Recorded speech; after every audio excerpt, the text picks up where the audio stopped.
bringing hope the world over. Hope Channel.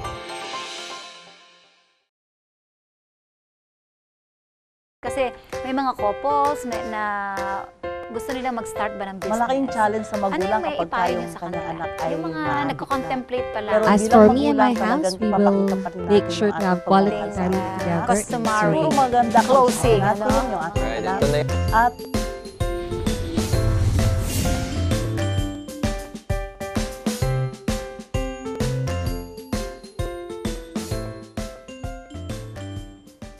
Talaga nga namang ang musika ay bahagi na ng kulturang Pilipino. Ano po mga kaibigan?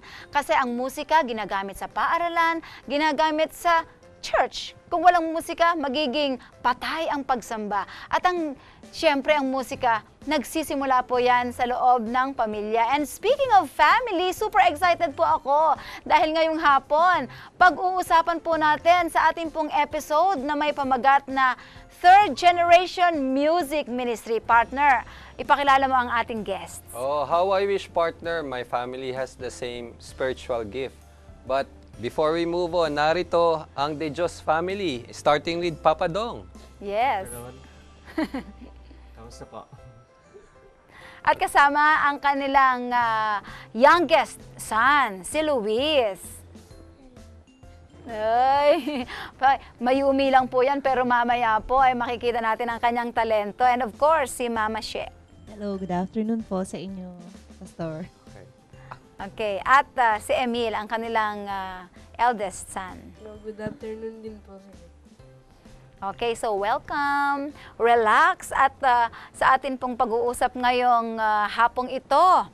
Marami kaming gustong itanong, di ba partner? Okay, talagang very exciting. Pero magpipray muna tayo. Sa inyong mga nanonood, I invite you to bow down your heads, please.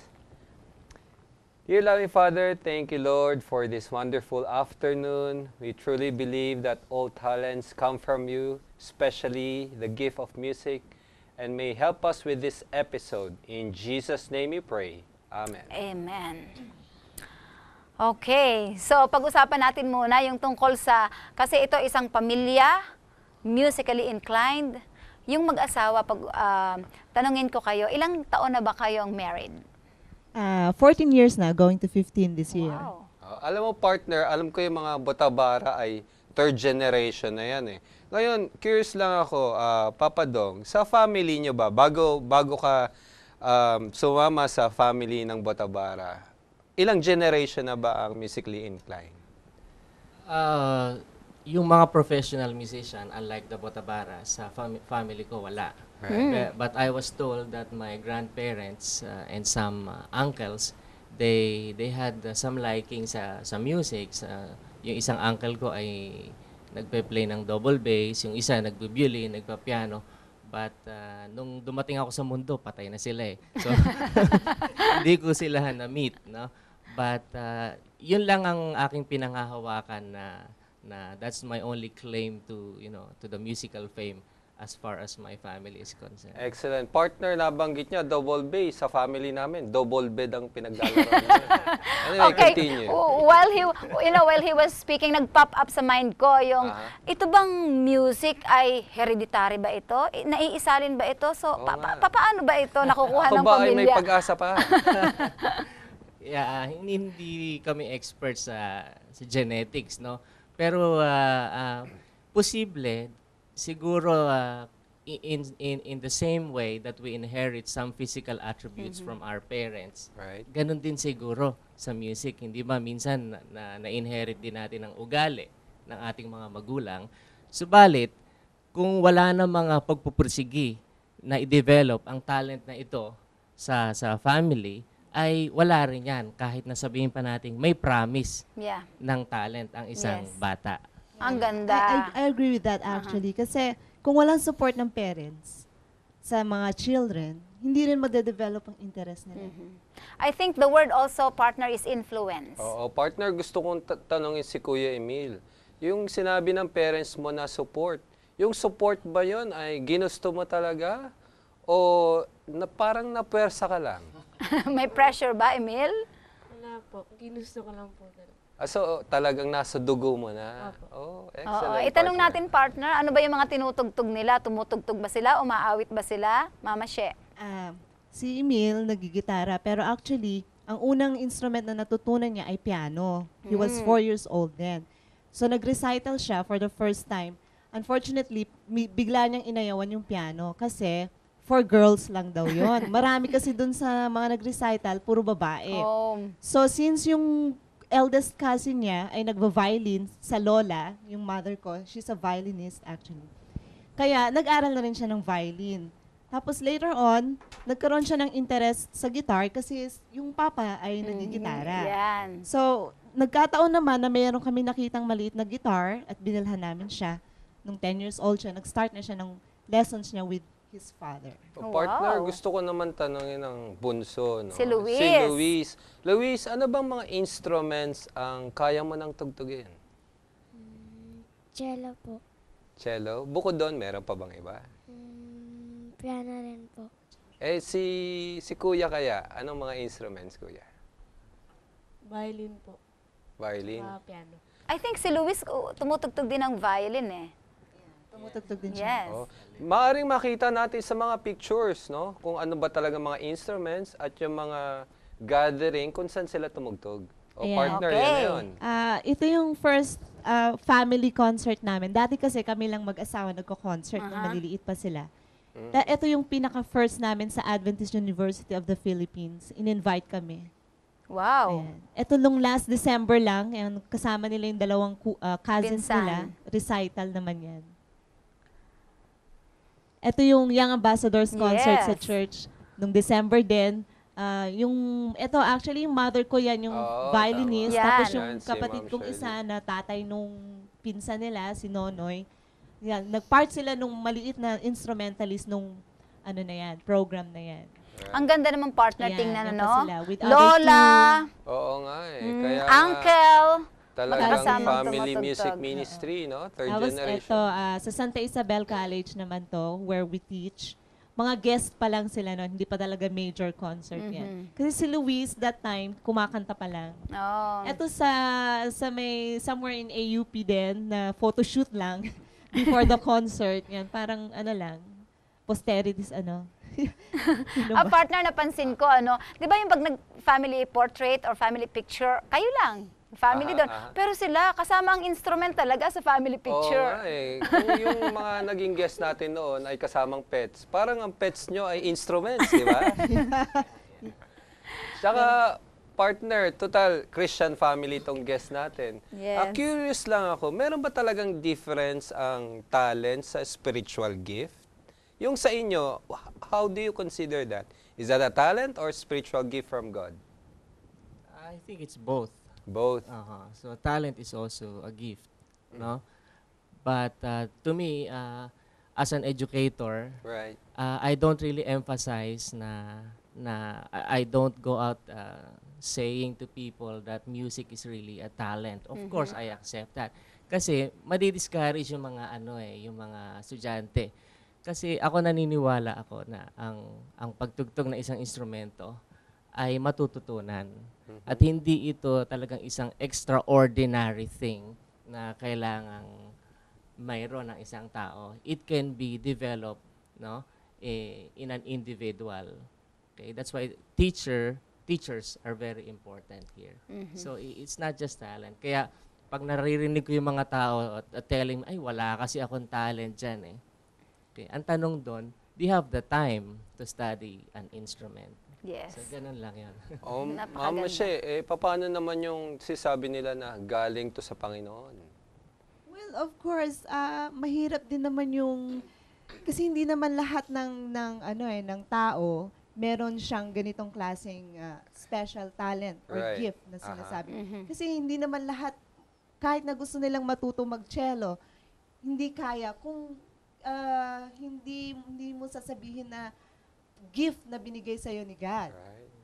Okay? Ako, kahit nasa music din ako, hindi ko rin kayang aralin yung lahat ng instruments. Pero, merong binigay sa akin si God na ibang hindi pwedeng ma-acquire ng iba. Pwede sila mag-aral ng piano, pero nakikita sa skills eh. sa skills ng Okay. isang tao, yung gift. So, partner, talagang masarap ang usapan natin, mga kaibigan. Alam ko po marami kayong natututunan sa atin pong pinag-uusapan ngayon. Pero gusto naming makarinig ng sample. Kumakanta ba sila? Sa choir lang, with the O choir. kayong dalawang kakanta? Nako, lalo na.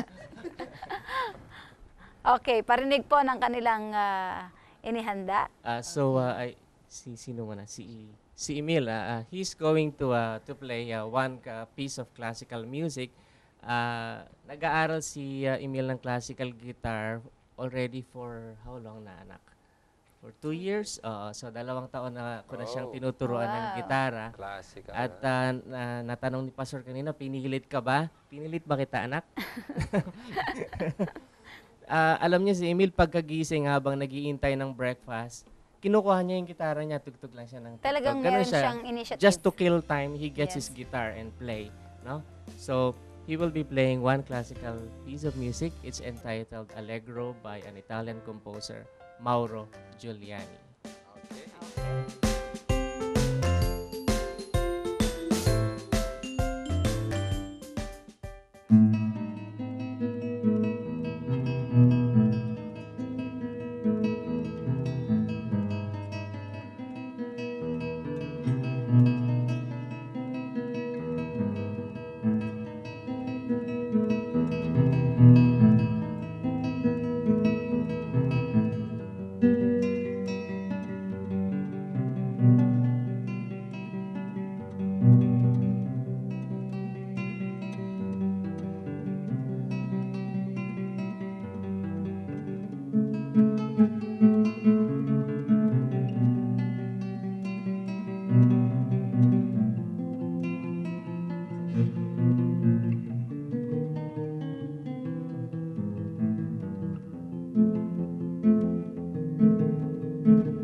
Before marriage, men seem to be intentional about spending quantity and quality time with their girlfriends. They go out, they do all kinds of things, but once they get married, things seem to change. What do you think needs to happen, Elaine? How do we negotiate time together? I think it's very important for men to understand that after they're married, it's still important for them to spend quality and quantity time with their wives. Wives are concerned that once married, men spend a lot more time with the TV and a lot less time with them. So it's important for men to remember that now that they have wives, they need to spend more time with them. Well, couples need to engage in conversation. Be honest and kind and work it out. Realize that your husband needs to find out how his team is doing, but be kind and nice to each other.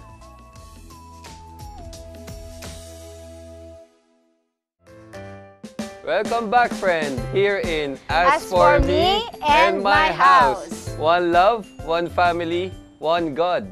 Siguro naman, kaibigan, nabiting ka kanina sa ginawa ni Emil. Pero patikim pa lang yon. We have another treat later. Pero hindi natin pwedeng tapusin tong episode na to na yung makakaligtaan natin itong napakahalagang tanong. How did music enhance your family relationship? O Papa Dong? Yes, talagang magandang tanong yan, no? Sa music school, nung nag-aaral kami, we are taught how to listen. Right. Kung ikaw man ay nasa isang grupo, maging orchestra man yan, maging choir man yan, kailangan nakikinig ka. Okay? Kung ikaw ay violinista sa isang orchestra, may pagkakataon na ikaw ang tumutugtog ng melody. Kaya dapat lalakasan mo. No? May pagkakataon namang hindi melody ang tinutugtog mo, ikaw ay accompaniment lang. Kaya hinaan mo. So in the same way, magandang analogy to sa married life. So, ang relationship na mag-asawa, give and take. Yes. Pakinggan natin ang isa't isa. Minsan hindi ka parating tama si Missy. So pakinggan mo siya. So ganon na nagagamit namin yung ganong pinag-aralan namin sa music sa aming buhay mag-asawa. Very well said, Papa Dong. Ngayon naman si Mama She. Pakinggan natin. Paano ba na-enhance ang inyong marriage relationship through music? Okay, siguro dun sa sinabi ni Papa Dong na you have to listen well. On my part siguro, we should be sensitive to each other. Kasi, syempre, kunyari sa music, pag isang group kayo, nakikinig ka dun sa katabi mo, sabi nga niya, sa ibang instruments, at magiging sensitive ka rin sa kung ano yung pinoproduce na sound nung katabi mo. Kasi kung masyado kang malakas sa kanya, di ba, kailangan matuto kang mag-adjust. I say sensitivity kasi in the sense na you go beyond what the child or the other person in your family needs. You try to be sensitive kung anong kailangan niya. Kung ano pang dapat, ibigay mo. Yun. Nakakatulong yung music na yon sa aming pamilya. Ina-apply namin sa mga bata. Siguro, partner, mahalaga yung harmony no, na nade-develop sa family. Pero hindi ba yung instrument din ay form of outlet mo yon of your feelings? Siguro kung sa akin, ay gusto ko drums. Kung galit ka doon. Paano pag instruments, no? Paano mo ba how do you put your emotions into it? Yeah. Sa pagkanta, madali yan. No? Madaling mag-express Exactly, ng emosyon pag kumakanta. Subalit kapag instrumento na, it takes some time. Kasi ang feelings mo, syempre, magta-travel pa dito sa braso mo, sa kamay mo, sa daliri mo, papunta sa instrumento mo, palabas. So medyo marami pang dinadaanan. But I believe if the feelings are sincere, if it is true, if you have really poured yourself wholeheartedly into that piece of music, and you want, for example, to glorify God in performing that music, and you know, that will really come out. So, hindi ko masabi kung paano yun eh. It just happens. Ayun, Tama so yun. wala talagang formula. Kayo, di ba mga music lovers kayo, pinipili nyo ba kung ano yung mga pyesa talaga na natutugtugin o pakikinggan ng inyong mga anak? Mahalaga ba yun? Mahalaga yun kasi in a way, nakaka-influence din yung mga music na pinapakinggan ng isang tao eh. Pero syempre, katulad nila, kailangan well-rounded sila. Aware kung anong klaseng this is jazz, this is reggae, this is pop. Diba? Hindi kailangan dito ka lang makinig. Kasi paano pag naglumaki sila, paano nila madidistinguish na ngayon lang nila narinig, paano nila malalaman na hindi pala pwede yon. So, as they grow up, sinasabi mo, ito ang jazz, ito ang pop, sasabihin mo na at the same time, hindi masyadong magandang pakinggan yon. Fortunately sa amin, marunong silang makinig eh. Alam nila kung ano yung masarap sa tenga at yung maingay. Alam mo partner, yung music talaga marami. Ang tawag nga pala doon ay genre, 'di ba? Music genre. Yeah. Paano pwede ba na pag magkagalit kayo, imbis na magsigawan na lang kayo, Magpiano daanin na na lang lang. natin sa music. Pwede ba ang gano'n? Kung yung kagalit mo ay sanay rin tumugtog. Hindi, kunyari, sa family nga, sa family niyo. Sa family, Kunyari yes. kayo mag-asawa, Yeah, imbis na magbangayan kayo, Tama, sabihin, tama. honey, Kanya-kanya na tugtog lang. na lang natin to. Tama yan. Kasi iyan ay isa sa natatandaan ko dun sa nagkasal sa amin, si Pastor Mendoza. Right. Yun ang sinabi niya advice sa amin. So, kapag gusto niyo mag-away, daanin niyo na lang sa music, sabi niya. So, Sa ngayon, hindi pa naman. Hindi naman nangyayari yung gano'n na dinadaan sa Pero pwede music. yung mga strings, no? pwede siguro. Pwede. Yes. So napakaganda, no? Ako mismo parang ang sarap talaga makinig, lalo na siguro kung sa inyong pagtuturo, ang sarap makinig sa klase nyo, ano. Ngayon naman gusto nating marinig kung ano naman yung message nila, Yan. ano, sa mga parents na nagpapalaki ng anak na may kinalaman sa music. Oo, kaya ano yung advantage na pwede nilang makita sa music to enhance their family as well? Diba? Yes. Okay. Ang environment natin ngayon ay masyadong mabilis. The world is in one hell of a rush, kumbaga. And masyadong technological, scientific, no? Everything is fast. And when one studies music, you learn to slow down. And you learn to contemplate, mag-stop ng konti at magngilay sa buhay, ibig sabihin, kumbaga, no? And music teaches that. Kapag ang isang bata ay nag-aral ng music, he needs time for himself to, of course, to practice the piece, no? And then, ito ay mamamaster niya in his own time, and magkakaroon ba siya ng luxury of silence, kung tawagin ko, no? Sa music kasi meron ding rest kung tawagin, na silent tayo. So kailangan din yun. So, mga parents, lagyan nyo ng art component ang edukasyon ng anak nyo. Hindi lang music, pwedeng painting, pwedeng sculpture, basta yung arts. Wag lang puro science, technology, or math. Kasi this will really balance the education of our children, yung arts. Brilliant. Partner, maganda talaga pinag-usapan natin. Pero marami din tayo matututunan kay Tita Deng. Tita Deng, pasok! Thank you, Ai at Nick. We have a very interesting topic today. And with that, we have an email from Leo of Silang Cavite. Tita Deng, it is my desire to be of service in God together with my family. Kaso lang, hindi naman po kami pare-pareho ng interests. What can I do so that we can be in the same ministry? Alam mo, Leo, ang goal natin sa ministry hindi uniformity, kundi complementary. Kaya kung ano yung iyong ginagawa ngayon, pagbutihin mo pa. At ito ay pag ginagawa mo ito sa kaluwalhatian ng Panginoon, hindi yan magiging salungat sa mga interests ng iyong mga parents at mga kapatid. Katulad ng sabi sa Colosas 3:23 at 24, ano mang inyong ginagawa, ay inyong gawin ng buong puso, ng gaya ng sa Panginoon, at hindi sa mga tao, yamang inyong nalalaman na sa Panginoon ay tatanggapin ninyo ang ganting mana, sapagkat naglilingkod kayo sa Panginoong Jesus. And we have another question from another viewer, this time from Eduardo of Caloocan. Tita Deng, is it advisable to force our children to learn things na kinagisnan na ng family? Or should we give our children the opportunity to know their own interests? Meron akong 4 na E's tungkol dyan. Ang pinakamaganda siguro ay encourage. Encourage muna natin ang ating mga anak. Kung ano yung kinahihiligan nila, encourage natin. And then we expose them sa mga iba't ibang mga magagandang bagay na pwede nilang gawin.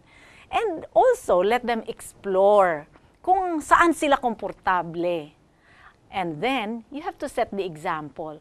Kung gusto mo ang iyong mga anak na pumunta sa music, pumunta sila sa arts o sa sports, o ang gusto nilang ministry ay talagang pumunta doon sa mga barabarangay at hanapin yung mga less fortunate, then you set the example. Thank you very much sa patuloy ninyong pagsubaybay sa ating programa. Continue sending us your questions and comments on the email address on your screen, and we will be more than glad to share with you insights on improving family relationships through Christ. Back to you, Nick and I. Thank you, Tita Deng, for your insightful commentary on family and music. At ngayon, partner, hihilingan natin sila na kompletohin yung sentence. Oh, syempre. As for me and my house. Tradition na natin to, no? Siguro ngayon si Mama Shena. As for me and my house. My family will continue to serve the Lord through music.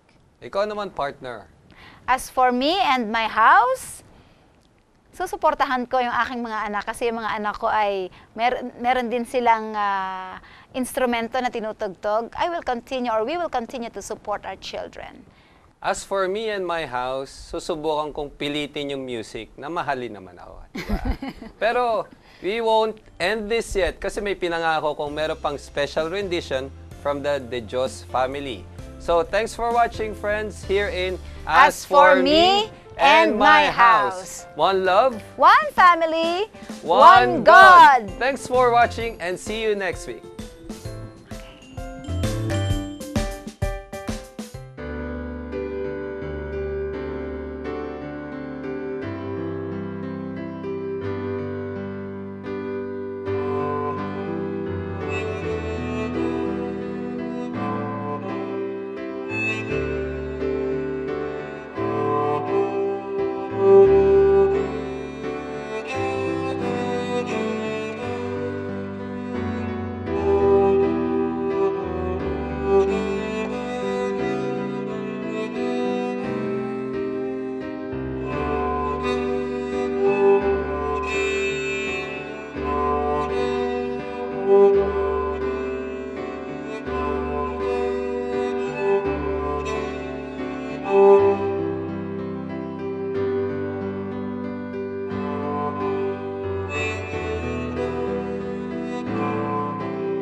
You're watching Hope Channel, around the world.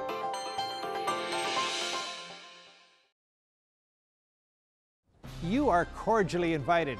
Every Saturday, Seventh-day Adventists around the world meet together to worship God, and we invite you to join us in Sabbath worship. The first part of our worship service focuses on in-depth group Bible study. We call this the Sabbath School. The Divine Worship service features the Bible preaching service led by the pastor or a local elder.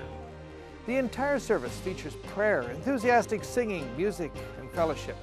We extend a warm invitation for you to join us. For every woman, there is a call to serve. For every woman, there is a place for ministry. For every woman, there is a need to tell the world. For every woman in the world, there is women's ministries.